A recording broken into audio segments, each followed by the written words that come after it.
A Jesús seguiré, pongo en él mi mirada, veo su gran amor, canto sus alabanzas, a Jesús seguiré. ¿Cuántos son emigrantes? No, mi hija Grace no, Daniel no, él tampoco, él nació aquí, ¿no? ¿Él no nació aquí? Yo pensé que él había nacido aquí.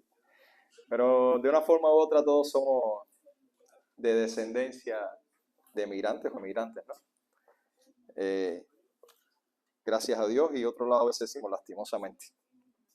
Yo recuerdo mi migración hacia Venezuela fue fue un proceso paulatino, ¿no? Fue algo bien lento. Yo me di cuenta de lo que Dios quería hacer muchos años después, porque yo llegué a Venezuela cumpliendo una misión y nunca pensé que me iba a quedar a vivir en Venezuela. No estaba en mi mente. Sin embargo, cuando me moví a Estados Unidos sí sabía a qué venía, y sí sabía que no iba, por lo menos, a regresar a vivir a Venezuela nuevamente. De eso estábamos claros. Habían dos visiones diferentes en ambos procesos migratorios en mi caso. Y generalmente eso nos pasa a todos. Por ejemplo, hay muchas personas que emigran a un país, pero con la esperanza y la mente de que van a regresar a su tierra, a vivir en su tierra nuevamente. A muchos quizás les ha pasado.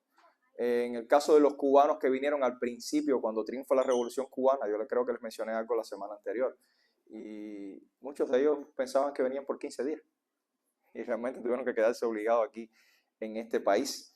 Pero existe un grupo de emigrantes que hayan emigrado obligatoriamente o no. O sea, que tú quisiste emigrar o que tuviste que irte de tu país por las condiciones que hayan o que existan en tu país, que realmente llegan al momento que en su mente está no regresar. Y quisiera dejarle la pregunta a todos, se las hagan ahora mismo: ¿dónde está tu mente? Muchos quizás quieren regresar a su tierra y otros no. ¿Tu mente está allá o acá? ¿Y por qué traigo este tema? Tratar de decirlo en un tiempo breve. Porque estos días han sido días convulsos en nuestro país con el tema de la migración. Con el tema de la deportación, con el tema de que si se están llevando la gente, bueno, una serie de cosas que todos hemos sufrido de una forma u otra por los cambios que se están suscitando en el gobierno. Pero quiero decirte algo el día de hoy. Seas tú que estás en esa situación, sea tu familia la que está en esa situación, si tu mente está allá o aquí, humildemente tengo que decirte que tu mente está mal. Lo voy a demostrar con la Biblia.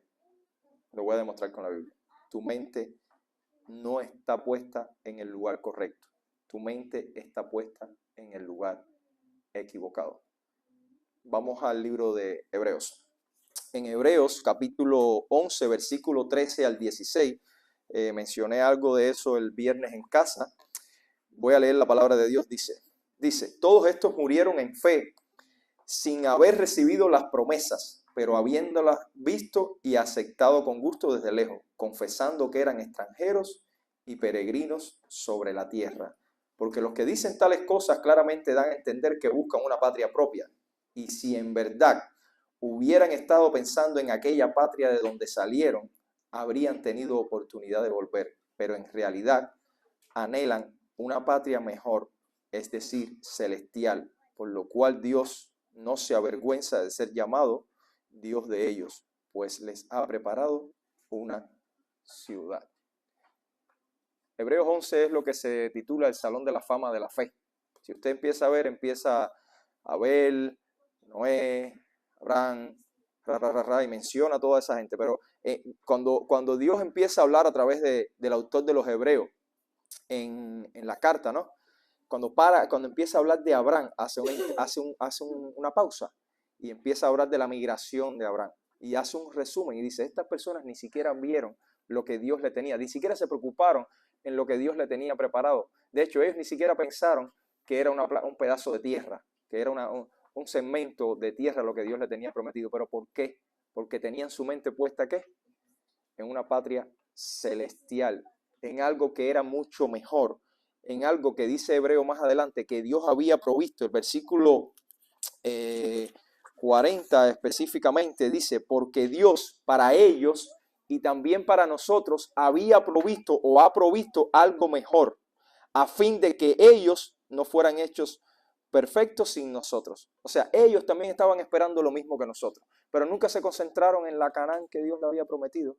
Ellos tenían todo su visión un poco más allá. Y esto no es un pensamiento nuevo en la Biblia. Cuando tú empiezas a leer la Biblia, desde que tú empiezas en Éxodo, te das cuenta que ellos hablan. En el caso de Moisés habla que era peregrino en esta tierra. Cuando vas a Levítico pasa lo mismo. Cuando revisa los Salmos, David dice, peregrino soy en esta tierra. Cuando ves a Ezequiel, cuando ves a Isaías, este pensamiento se mantiene durante toda la Biblia. De hecho, yo creo que este es el pensamiento que dirigió a Bunyan a escribir El Progreso del Peregrino, un libro que le he regalado a muchos de ustedes y que por aquí está. Y una de las cosas que me llama del Progreso del Peregrino es cuando tú lees el capítulo donde el peregrino pasa por la Feria de la Vanidad, que se refiere a la tierra que nosotros estamos hoy en día, a Estados Unidos, a Venezuela, a México, a Honduras, a Nicaragua, whatever.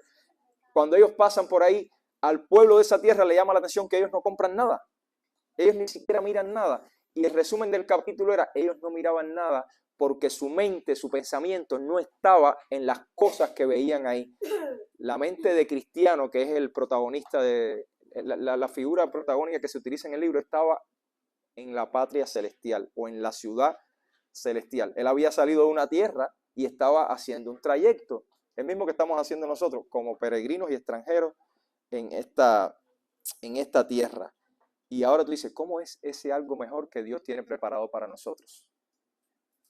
¿Cómo es ese algo mejor que Dios tiene preparado para nosotros? Apocalipsis nos da una visión. Apocalipsis 21 nos dice cómo es ese algo mejor que Dios tiene preparado para nosotros. Aunque Apocalipsis 21 hace una descripción incluso física, que puede ser simbólica o no. Hay muchas discusiones al respecto, pero nos da una visión física de que si las calles van a ser de oro y todas esas cosas. Pero Apocalipsis nos da una visión espiritual de la tierra que Dios tiene, de esa patria celestial, de la Jerusalén celestial que Dios tiene preparada para nosotros. Miren lo que dice Apocalipsis 21, versículo 4. Dice que en ese sitio donde nosotros tenemos que tener concentrada, puesta nuestra mente, en ese sitio, Dios enjugará toda lágrima de sus ojos. Dios va a secar, va a desaparecer toda lágrima de sus ojos. Y ya no habrá muerte, ni habrá más duelo, ni clamor, ni dolor. Fíjense las bendiciones espirituales. Nosotros tenemos la mente puesta acá. Estamos preocupados por el tema de la migración. Y es lógico. Estamos en una tierra, estamos todavía atados al pecado. Pero tenemos que tener la mente puesta allá. Tenemos que concentrarnos en estas cosas, en un sitio donde no habrá más tristeza, no habrá más dolor, donde ya no va a haber más lágrimas, donde ya no va a haber más clamor, donde Dios va a borrar todas esas cosas, porque el mismo Dios dice, ya todas las primeras cosas pasaron, ya eso quedó atrás. En tu vida, cuando tú llegas al cristianismo, cuando tú conoces a Cristo, o cuando Cristo transforma tu vida, tú eres hecho nuevo. Todo lo viejo tuyo pasó, tu pensamiento tiene que cambiar, como hablamos la semana pasada. Por eso terminé la semana pasada con una idea que era, tenemos que tener la mente de los, sí, no han marcado, la mente de los exiliados, de los que tienen la mente en esta tierra que Dios ha prometido. Y no solo así, cuando tú vas al final, un poquito más adelante, en el capítulo 21, en el versículo del 23 al 27, dice lo siguiente. Dice, esa ciudad no tiene necesidad de sol ni de luna que la ilumine, porque la gloria de Dios la ilumina, y el Cordero es su lumbrera. O sea, la esencia de estar en el sitio no es el lugar en sí. La esencia de estar en el sitio es Dios, pero la esencia de estar en el sitio es Cristo, es quien va a iluminar todo eso. Ese es el verdadero cielo. Por eso cuando tú dices, es que nosotros estamos viviendo parte de nuestro cielo aquí, parte de nuestro cielo. ¿Por qué? Porque Cristo vive con nosotros. Estamos en presencia del Señor. Él nos da esa capacidad, como decía Ana en su oración.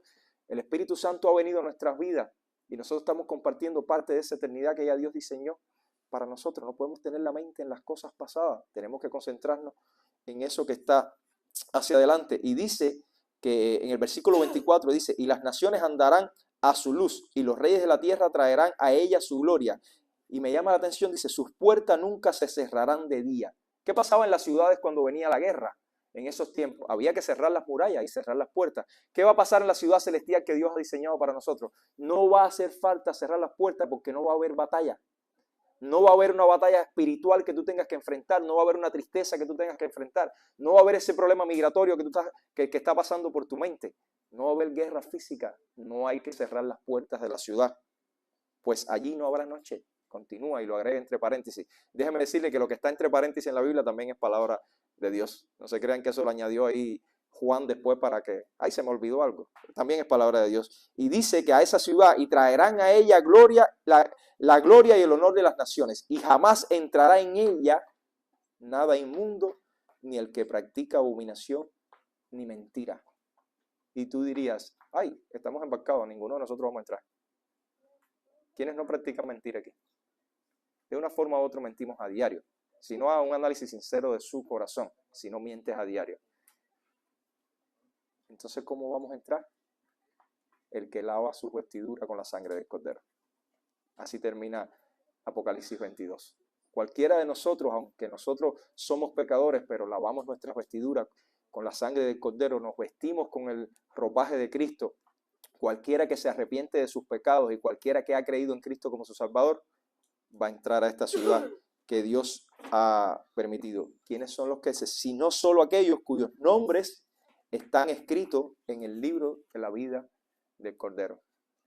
¿Está tu nombre escrito en el libro de la vida del Cordero? ¿Has pensado que la única forma de entrar es que tú estés escrito ahí? Hermanos míos, eso no tiene que ver con cumplimiento de la ley.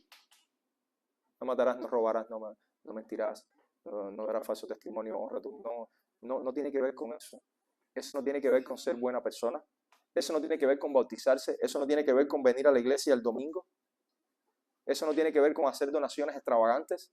Eso tiene que ver con aceptar a Cristo. Eso tiene que ver con creer. Todo aquel que crea será salvo. Juan 3:16. Pero a veces nos olvidamos del 18. Pero el que no cree ya ha sido condenado. Ya ha sido condenado porque no ha creído en la sangre del Cordero que Dios envió para que seamos salvos a través de ellos. Hermano, mire, usted que quizás está preocupado porque su familia tiene problemas con estos temas de la migración, y yo entiendo que tiene que tener razón en preocuparse, porque Dios le permitió en algún momento traerlos aquí. Siga orando, siga trabajando. Estos días he escuchado que las personas, incluso cristianos, no han ido ni a trabajar, ni han mandado a sus hijos a las escuelas por el temor de que se los lleve el ICE. Hermano, siga trabajando, siga haciendo lo que Dios le ha mandado hacer. Siga orando, ore para que Dios cumpla los deseos de su corazón, si es su voluntad que Dios le permita continuar acá. Eso no está mal, eso no va en contra de la voluntad de Dios, pero no pierda el gozo por no estar enfocado en la tierra real que Dios le ha prometido. Porque Dios prometió una tierra mucho mejor. Dios prometió algo que está por encima de todo esto. Y nosotros a diario, no solo por este tema de la migración, a diario perdemos el gozo que Dios ha puesto en nuestro corazón, que es el fruto del Espíritu Santo, por estar amarrado a las cosas terrenales, por estar ahí atado a que si no tengo trabajo, que si se me va a acabar el trabajo, que si... Mira, ayer yo atendí a una paciente con una crisis de pánico, un panic attack, y yo le dije, ¿por qué no te tomas las pastillas? ¿Por qué no quieres aceptar las pastillas? Y ¿sabes por qué? Porque si me acepto las pastillas y empiezo a tomarlas y después me quedo sin seguro y después no las puedo conseguir y me quedo de... Ella ya estaba haciendo una serie de cálculos adelantados, sin saber lo que iba a pasar en su vida. Viva su vida, no pierda el gozo y la paz que Dios le ha dado por estar concentrado en las cosas terrenales. Concéntrese en la ciudad, esa Jerusalén celestial que Dios ha provisto para los que somos sus hijos. Piense en esto y llévese esa pregunta a su casa. Dios le bendiga. A Jesús seguiré.